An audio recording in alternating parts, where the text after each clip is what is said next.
Yes, Ying is an educator, but he is first and foremost a creative scholar.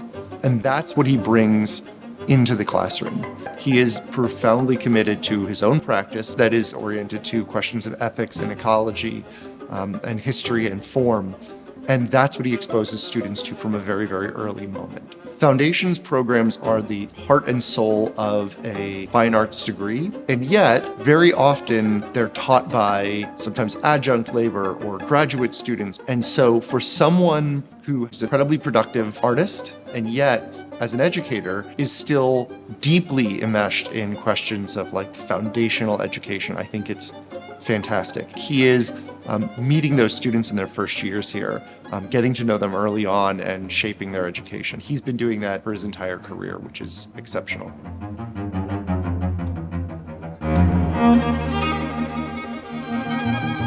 I feel very fortunate that I have been able to make art for the last 50 years.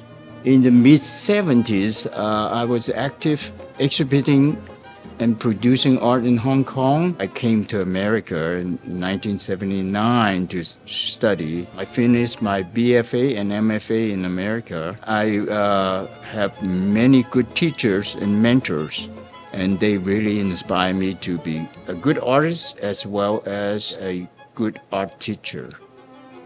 Academia allows for that combination of things, which obviously is a benefit to the faculty members, but is a huge benefit to the students because they get exposed not just to professional educators, but to professional artists who bring the wealth of knowledge they have in making to bear on those formative classes. We always know which students had Ying for foundations courses. They have the best sort of creative equipment to start them on their academic trajectory. Ying is an engaged scholar, creative artist. And so to have that balance is really quite exceptional. I believe art can foster meaningful dialogue and inspire positive change toward a better world.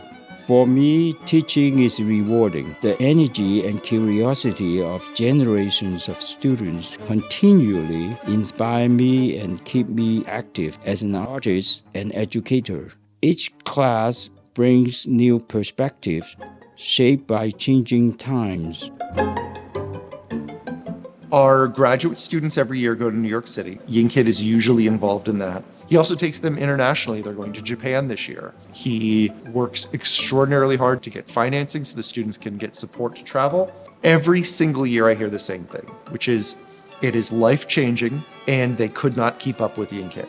They will come back and say that this had completely changed their life, and many of them have advanced their career to the next level by incorporating all these cultural elements. He is up early, he stays up late, and it is show after show after show after show. And so that sort of hyper-vigilant energy that he has when he's on these trips really transforms these students' lives. Ying is so profoundly committed to these students' foundational education and yet is a very successful, highly productive artist. That is such a difficult balance to strike, and he's done it for a very, very long time. It's a really magical thing.